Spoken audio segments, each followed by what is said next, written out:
I knew something was wrong when Zachary wouldn't look at me during the board meeting.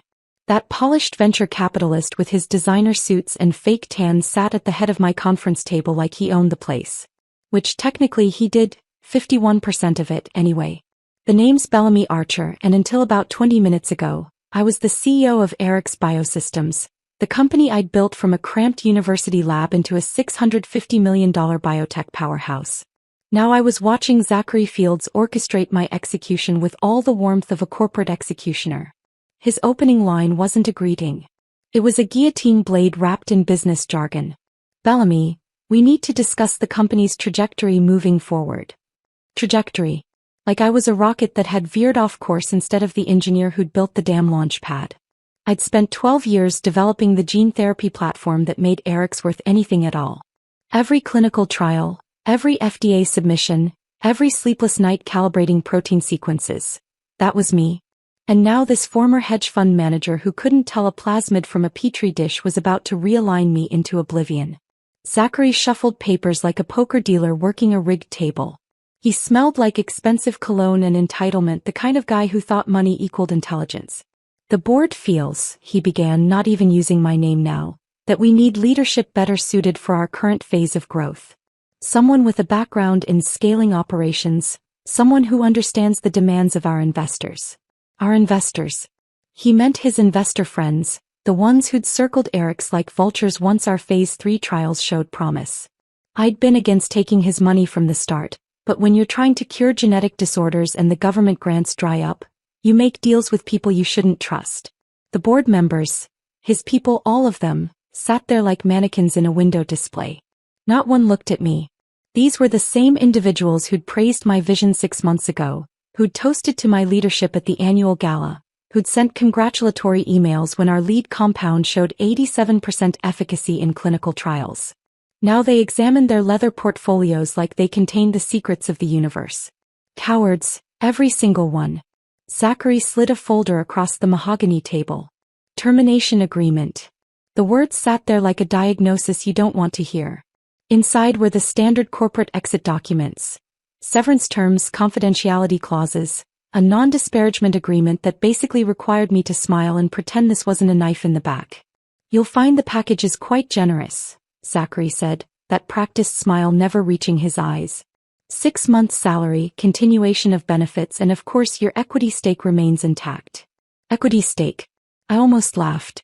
My 15% stake in a company built on intellectual property I developed was supposed to console me for being thrown out of my own creation. He continued, voice smooth as oil on water. We're bringing in someone with Fortune 500 experience. James Blackwell from Levix Pharma. He'll transition in over the next 2 weeks, and we'd appreciate your cooperation during the handover. James Blackwell. I knew that name. He was the executive who'd run 3 mid-size biotechs into acquisition deals that enriched shareholders and gutted research pipelines. He was a strip mining operation in a tailored suit. I looked at the team photo on the credenza behind Zachary. My research team at our first lab space. All of us wearing safety goggles and genuine smiles. I'd recruited most of them straight from doctoral programs, promising them the chance to do meaningful work instead of chasing pharmaceutical company bonuses. I remembered the night we stayed until 4 a.m. troubleshooting a contaminated cell culture, running on cold pizza, and the shared belief that we were building something that mattered. I remembered missing my sister's wedding because our lead compound was unstable and I needed to redesign the delivery vector. I remembered fighting with the finance team to protect research budgets while Zachary's people wanted to cut costs and accelerate commercialization timelines. Now this man who'd never pipetted a single sample was handing me a severance package and expecting gratitude. So I closed the folder. Didn't sign anything, didn't argue. I stood up, smoothed my blazer, and picked up my phone from the table. I'll need to think about this, I said. Zachary's expression flickered. Surprise, maybe annoyance. He'd expected compliance. Bellamy, I don't think you understand. This isn't a negotiation. The decision has been made. I understand perfectly, I said. Then I walked out. Past the glass-walled offices where my former executive team pretended to work. Past the reception desk where Lydia, who'd been with me since year 2, looked up with tears in her eyes but said nothing. Past the wall of framed patents and awards, half of which had my name on them. The elevator ride down felt longer than it should have. That particular silence has texture. Thick, suffocating, final. It's the sound of bridges burning and futures collapsing. But here's what people like Zachary never understood about scientists. We document everything. I didn't go home. I went to Rosie's coffee house 3 blocks away, the place with mismatched furniture and baristas who'd seen me through a decade of grant proposals and research breakthroughs. I ordered a double espresso and sat in the corner booth that wobbled on uneven legs. Not crying, not raging. Just thinking. Eric's Biosystems had been my entire adult life. I'd started it in a university incubator with $50,000 in small business grants and a hypothesis about CRISPR-adjacent gene delivery systems that my dissertation committee had called ambitious but unlikely. I'd proven them wrong. Built the company from 3 people in a borrowed lab to 200 employees in a purpose-built research facility.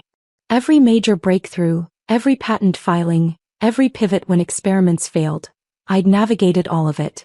The core technology, the gene therapy platform that made Eric's valuable, had originated in my doctoral research. I developed it over 6 years of graduate work, refining the delivery mechanism, optimizing the targeting sequences, solving problems that made senior researchers shake their heads. When I'd started the company, the intellectual property transfer had been messy. The university owned some rights, I owned others, and the lines were blurred enough that our first attorney, a brilliant woman named Catherine Lopez, had suggested a protective filing. Keep the provisional patent under your name, Catherine had advised over Vietnamese food in Harvard Square. You can assign it to the company later once the governance structure is clear. Universities are notorious for claiming more than they deserve. I'd filed it in July 2013. My name at the top. Sole inventor. The plan had been to formalize the assignment once we'd incorporated properly and negotiated the university licensing agreement. But then we'd gotten our first major investor, and legal priorities shifted to term sheets and shareholder agreements. Then we'd moved into our first real office space and I was juggling FDA pre-IND meetings. Then we'd hired our first VP of Regulatory Affairs, and there were clinical trial protocols to write. The formal IP assignment kept getting pushed to next quarter, then next year, then it just became part of the furniture nobody looked at. I paid for my espresso and walked aimlessly for a while. Boston in October has a particular crispness to it, the kind that clears your head whether you want it clear or not. I found myself on the Cambridge side of the river, watching crew teams slice through the water with mechanical precision. My phone buzzed constantly. Text messages from colleagues asking what happened. An email from HR with exit interview scheduling links. A voicemail from Zachary's assistant about the transition timeline. I ignored all of it. Let them wonder. Let them feel that small uncomfortable itch that comes from knowing something fundamental has shifted but not understanding what. Because they didn't know. They had no idea what was coming. My apartment still smelled like the lavender candles I'd burned during the last all-nighter, preparing for what I'd thought would be a routine board meeting. My cat, Kepler, emerged from under the couch with the suspicious glare cats reserve for humans who've disrupted the natural order. I dropped my bag on the kitchen counter and went straight to my home office. The filing cabinet in the closet hadn't been opened in years. I had to move boxes of old research notebooks and conference proceedings to reach it. The drawer stuck, then gave way with a metallic screech that made Kepler flee. Inside were the original documents. Not digital copies or scanned PDFs, but actual paper files from 2013, edges yellowed, staples rusting. The provisional patent application. My name in block letters at the top. Bellamy Christine Archer. The invention description ran 40 pages, detailing the gene therapy delivery system with the kind of precision that only someone who'd actually done the benchwork could provide. The filing date made my chest tight. July 15, 2013. Before Eric's had even incorporated. Before Zachary existed in my world. Before any of this had become what it was. And there, buried in the administrative notes, was Catherine's handwritten memo on yellow legal paper. Bellamy, keep this separate until company structure finalizes. Standard protective measure. Will draft assignment agreement once university negotiations complete. So we'd never completed those negotiations the way we'd planned. The university had agreed to a licensing deal that gave them milestone payments and royalty participation, but the core patent ownership had remained in my name because nobody had bothered to circle back and formalize the transfer. I was always going to assign it, always intended to. But then Zachary had invested and his lawyers had done their due diligence on the licensing agreements and the corporate structure, but somehow nobody had verified the underlying patent ownership. They'd assumed that the CEO's invention belonged to the company. Assumed that someone else had handled the paperwork. Assumed I'd never be a problem. I pulled out my laptop and logged into the USPTO database. My hands were steady, no trembling, no hesitation. Found the patent record. US 9,847,362. Status, active. Owner, Bellamy Christine Archer. Not Eric's Biosystems LC. Not assigned to the company. The platform wasn't just one patent. It was a family of them, all stemming from that original provisional filing. The delivery vector, the targeting mechanism, the safety modifications that made clinical application viable.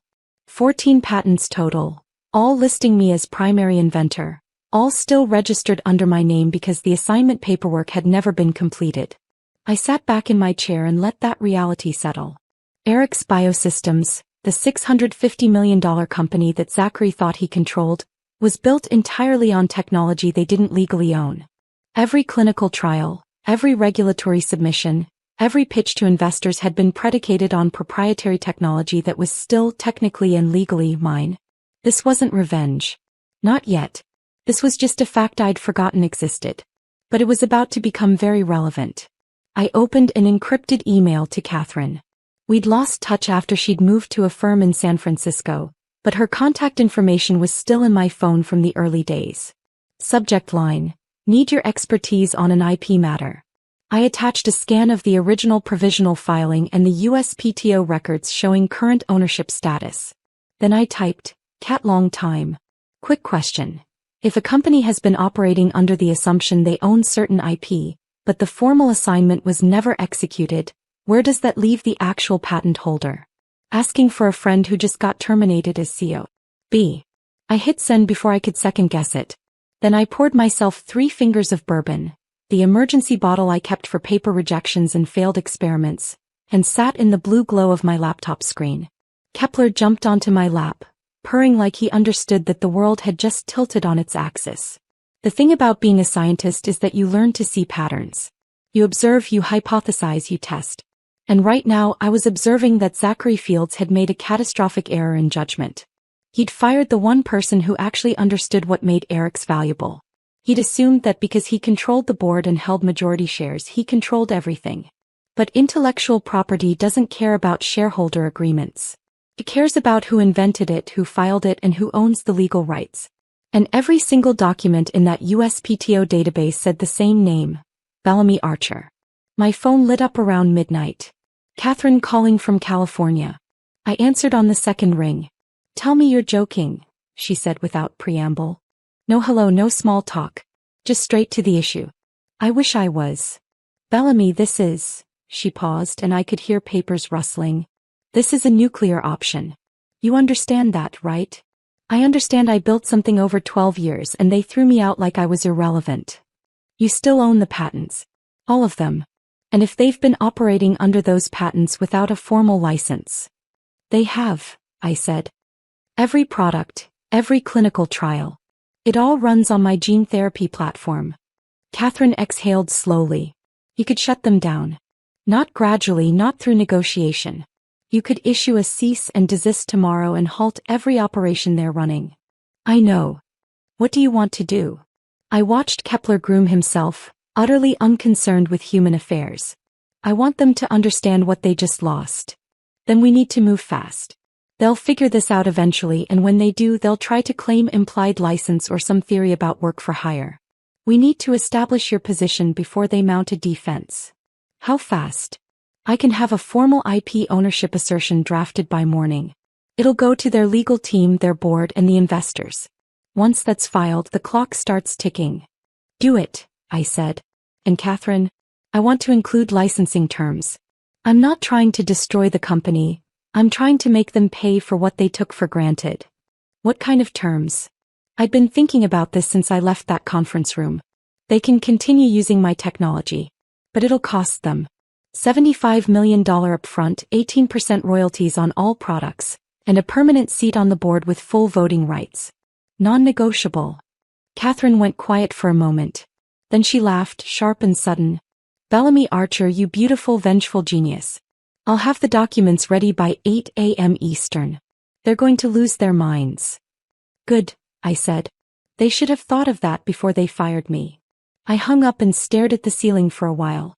Kepler had fallen asleep on my chest, a warm weight that anchored me to something real. This wasn't anger. Anger would have been screaming in that boardroom, throwing the termination agreement in Zachary's face, making threats I couldn't back up. This was strategy. This was 12 years of experience in a field where precision matters, where one miscalculation can invalidate months of work.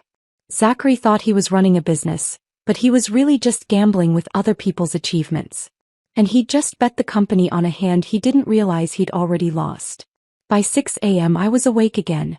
Hadn't really slept, just drifted in and out of that half-conscious state where your brain won't stop processing scenarios. Kepler was demanding breakfast with the persistence of a tiny, furry tyrant, so I fed him and made coffee strong enough to strip paint. Catherine's email arrived at 7:52 a.m. Subject: Ownership Assertion Final Draft. The attachment was a masterpiece of legal precision.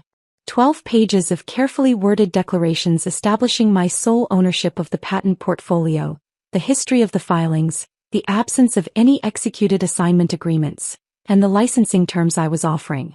It wasn't hostile. It was professional, almost cordial. But underneath the polite language was a message that couldn't be misunderstood. I own the foundation your company is built on, and we're going to renegotiate our relationship. The licensing terms were spelled out with brutal clarity. $75 million immediate payment for past unauthorized use, 18% royalty on all current and future products utilizing the patented technology, permanent board seat with voting privileges, public acknowledgement of my role as inventor and original patent holder, and one more clause I'd insisted on. Zachary Fields must recuse himself from all votes regarding my board participation or IP matters. Catherine had included a deadline, 72 hours to respond. After that, we'd file for injunctive relief to halt all clinical trials and commercial activities until licensing terms were agreed upon. Ready. Catherine had written in the email body. Once we send this, there's no walking it back. I hit forward, added the entire Eric's board to the recipient list, and copied Zachary directly. Then I typed a brief message. Attached, please find documentation regarding patent ownership of core technology currently licensed to Eric's Biosystems. I look forward to discussing mutually agreeable licensing terms at your earliest convenience. Bellamy Archer, PhD. I sent it at exactly 8 a.m. Then I closed my laptop and went for a run. The Charles River path was crowded with morning joggers and students heading to early classes. I pushed myself harder than usual, legs burning, lungs screaming, but my mind was finally quiet. When you've armed a bomb, there's a strange peace in knowing it's out of your hands. The explosion would come. But for now there was just movement, breath, forward momentum. My phone was on fire when I got back. 17 missed calls. 9 voicemails. The email responses were flooding in faster than I could read them. The first was from Eric's general counsel, a man named Philip Rutherford who'd always struck me as competent but overwhelmed. His message was terse. Bellamy, we need to speak immediately. This is a serious matter that requires urgent discussion. Please call my direct line. I didn't call. The second was from one of the board members, an investor named Eleanor Wright who'd been particularly enthusiastic about my termination. Her email was less professional. This is absurd. You can't possibly expect us to take this seriously. We'll be pursuing all available legal remedies. Legal remedies. I'd love to see them try. The third was from Zachary himself. No greeting, just pure panic wrapped in aggressive language. What the hell do you think you're doing? You signed confidentiality agreements. You accepted equity in lieu of higher compensation because you believed in this company. This is extortion and we won't stand for it. Extortion. That was rich coming from the man who'd just stolen my company. I made fresh coffee and started going through the rest of the messages methodically. Several were from former colleagues expressing confusion and support. One was from my former CFO, asking if this was some kind of mistake. Another was from the head of clinical development simply saying, I always wondered about those patents. Good for you. But the most interesting message came from an unexpected source. James Blackwell, the executive who was supposed to replace me. His email was measured, almost respectful. Dr. Archer, I was recently brought in to discuss a leadership transition at Eric's. I was not informed of any IP complications. If your assertions are accurate, I need to reconsider my involvement. Would you be willing to speak directly? Smart man. He'd read the documents and immediately understood that he was being hired to captain a ship that might not legally exist.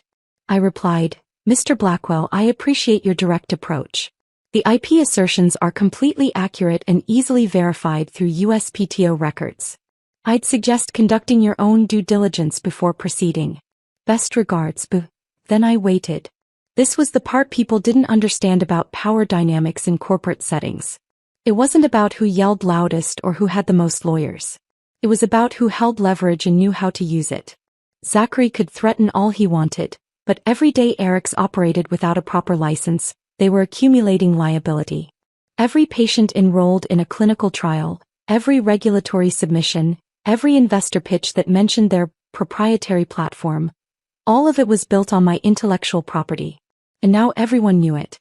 The emergency board meeting was called for 2 p.m. that same day. I wasn't invited, obviously, but I had friends who were still on staff. Word traveled fast in a small biotech company, especially when the foundation was cracking. According to my sources, Zachary had opened the meeting by calling my assertion a desperate attempt at leverage by a disgruntled former employee. He'd actually used those words, disgruntled former employee. Like I was some middle manager upset about a bad performance review, not the scientist who'd invented the technology his entire company depended on. Philip, the general counsel, had apparently interrupted him. Zachary, we need to address the substance of these claims. I've spent the morning reviewing our IP files, and I can't find any executed assignment agreements for Dr. Archer's core patents. The room had gone silent. Eleanor, the investor, had pushed back. That's impossible. He was an employee. Work for hire doctrine applies. Not for pre-incorporation inventions, Philip had replied. And not when the inventor was also the founder and CEO. The work for hire doctrine has specific requirements, and based on what I'm seeing, we never properly established an employment agreement that covered these patents. Someone had asked the obvious question, what happens if she's right? Philip's response had been stark. Then we've been operating without a valid license to our core technology for 12 years. And based on her proposed terms, we're looking at $75 million in back payments plus ongoing royalties. Zachary had tried to dismiss it. She won't shut us down. She has equity. She'd be destroying her own investment. That's when Philip had delivered the killing blow. Her equity is worth nothing if we can't legally use the technology that makes this company valuable. And if she files for injunctive relief, which her attorney specifically mentioned, we'd have to halt all clinical trials immediately. The FDA doesn't look kindly on IP disputes in active trials. The meeting had devolved from there, apparently. Accusations about who should have caught this, whose responsibility it was to verify IP ownership, why due diligence hadn't uncovered the issue. But the answer was simple. They'd all assumed. Assumed that because I was the CEO, the company owned what I'd created. Assumed that someone else had handled the paperwork. Assumed that scientists didn't understand business well enough to protect themselves. They'd learned a very expensive lesson about assumptions. My phone rang at 4:47 p.m. Zachary's number. I let it ring 4 times before answering. Bellamy. His voice was different now. Not the smooth confidence from the boardroom, but something sharper, more desperate. We need to talk about this situation. I believe I outlined my terms quite clearly in the licensing proposal. Your terms are absurd. You're asking for nearly a third of the company's current valuation. I'm asking for compensation for 12 years of unauthorized use of my intellectual property. If you'd prefer, we can go to court and let a judge determine damages. I suspect they'll be considerably higher. Silence. Then, you're making a mistake. We can fight this. We have resources. You have resources built on technology you don't own. Every day you operate without a license, you're deepening the liability. Every investor pitch you make, every partnership you announce, all of it is potentially fraudulent because you're claiming ownership of IP that isn't yours. You're destroying everything we built. Though he made me laugh. Cold, sharp, not at all amused. No, Zachary. I built it. You just bought your way in and decided you could run it better. Now you're learning what happens when you fire the person who actually created the value you're so eager to monetize. What do you want? Really? I told you. $75 million, 18% royalties, board seat, public acknowledgement. And you personally recused from any votes regarding my involvement. That's non-negotiable. You have 72 hours. After that, Catherine will file for injunctive relief, and you can explain to your investors why all operations have been suspended indefinitely. I hung up before he could respond. My hands were shaking, but not from fear.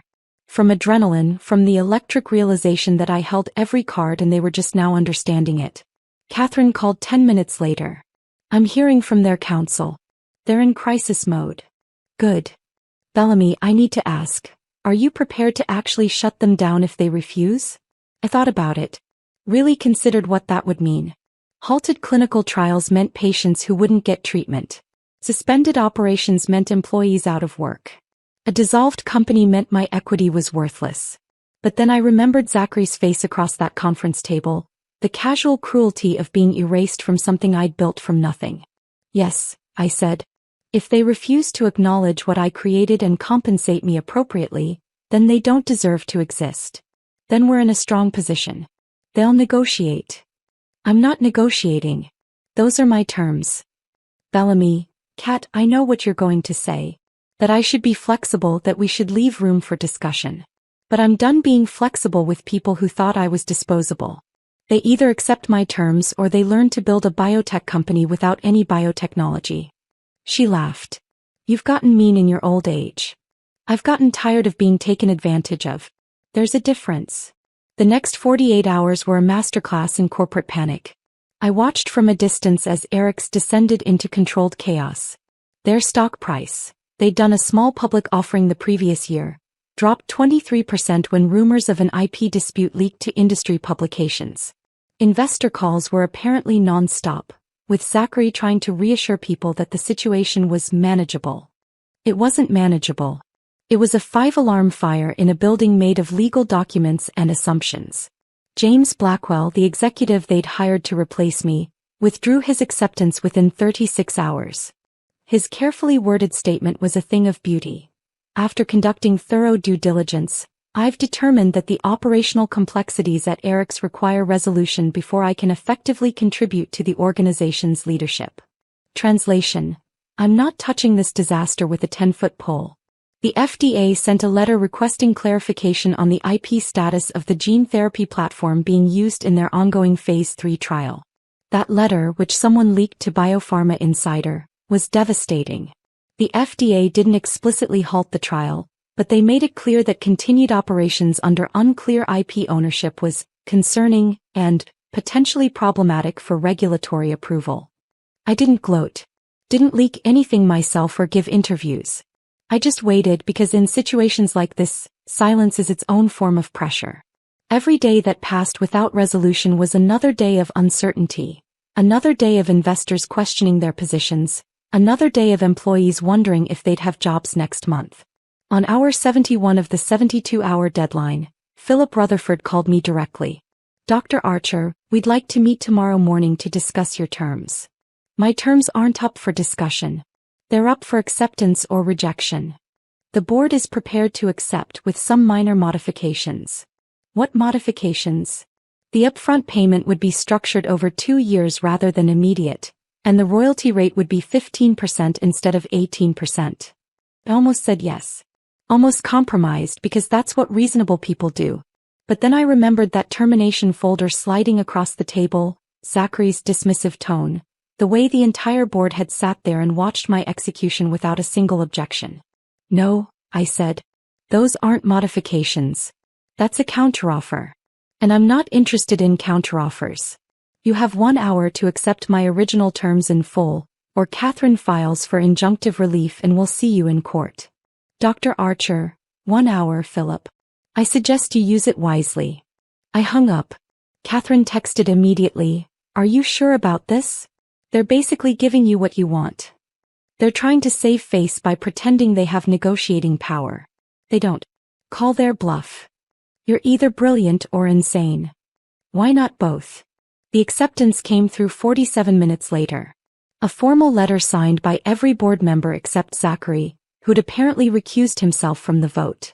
The terms were exactly as I'd specified. $75 million immediate payment, 18% royalties, permanent board seat with full voting privileges, public acknowledgement of my role as inventor, and Zachary's recusal from any matters involving my participation. At the bottom was a handwritten note from Eleanor Wright, the investor who'd called my claims absurd just 2 days earlier. You win. I hope you're satisfied. I wasn't satisfied. Satisfaction would mean I'd never been put in this position in the first place.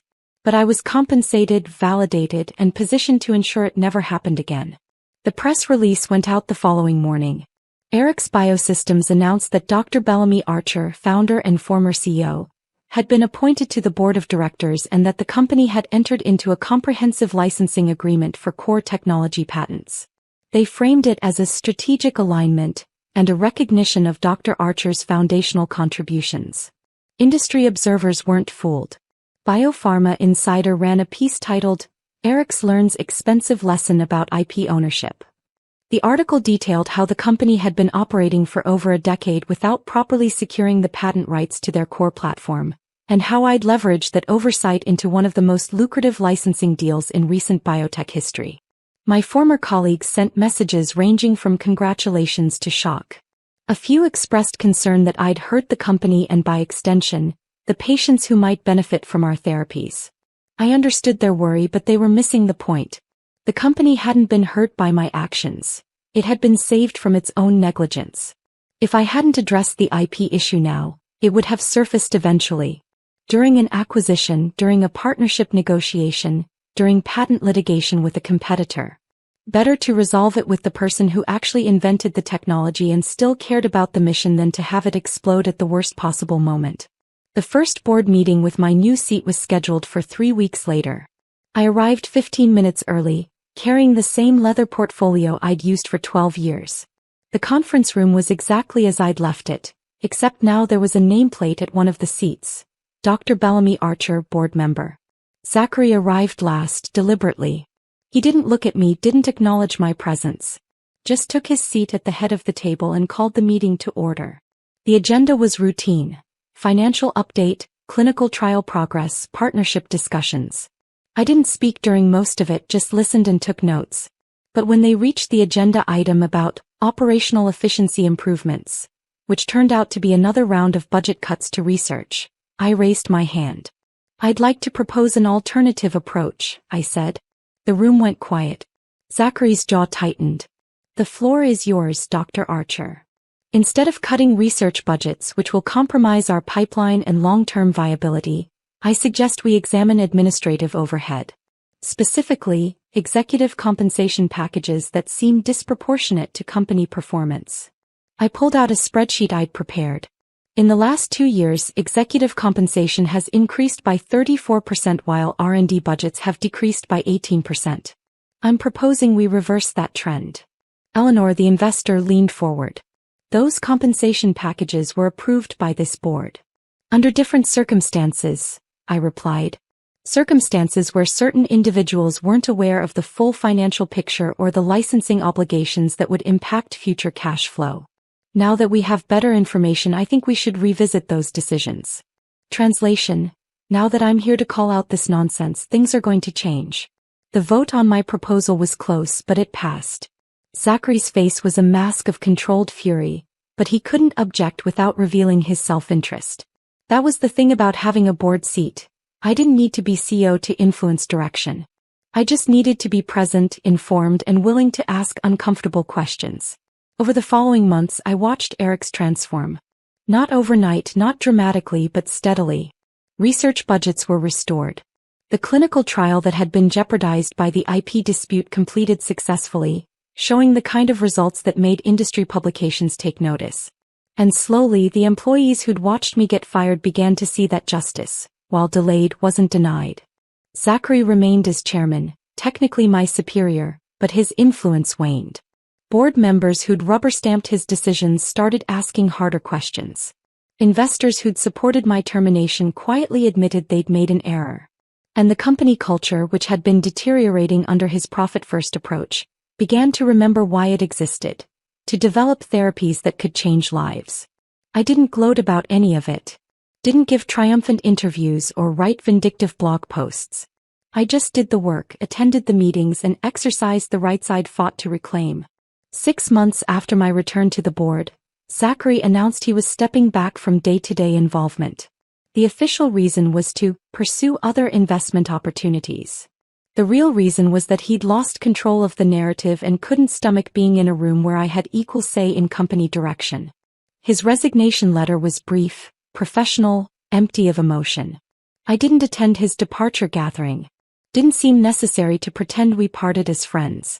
The new CEO they brought in, a woman named Dr. Caroline Foster with actual biotech experience, reached out to me during her first week. "I've heard the stories," she said over coffee in Harvard Square, "about how you built this company and what happened. I want you to know I don't intend to repeat those mistakes." "I appreciate that," I said. "But intentions aren't enough. Systems prevent mistakes. We need to rebuild the governance structure so that what happened to me can't happen to anyone else." "Agreed. I'd like your input on that." We spent 3 hours mapping out new policies: stronger IP protocols, transparent succession planning, board diversity requirements, protection for founder rights even after leadership transitions. Things that should have existed from the start but had been sacrificed to speed and convenience. The gene therapy platform I'd developed was approved by the FDA 8 months later. The press coverage was extensive, celebrating Eric's breakthrough and the potential to treat genetic disorders that had previously been incurable. My name was mentioned prominently, not just as the inventor but as the scientist whose 12 years of work had made it possible. I attended the approval celebration at Eric's headquarters. The same conference room where I'd been fired was now filled with champagne and congratulations. Caroline gave a speech thanking everyone who'd contributed to the success, and when she mentioned my name, the applause was genuine. Long sustained, loud enough that I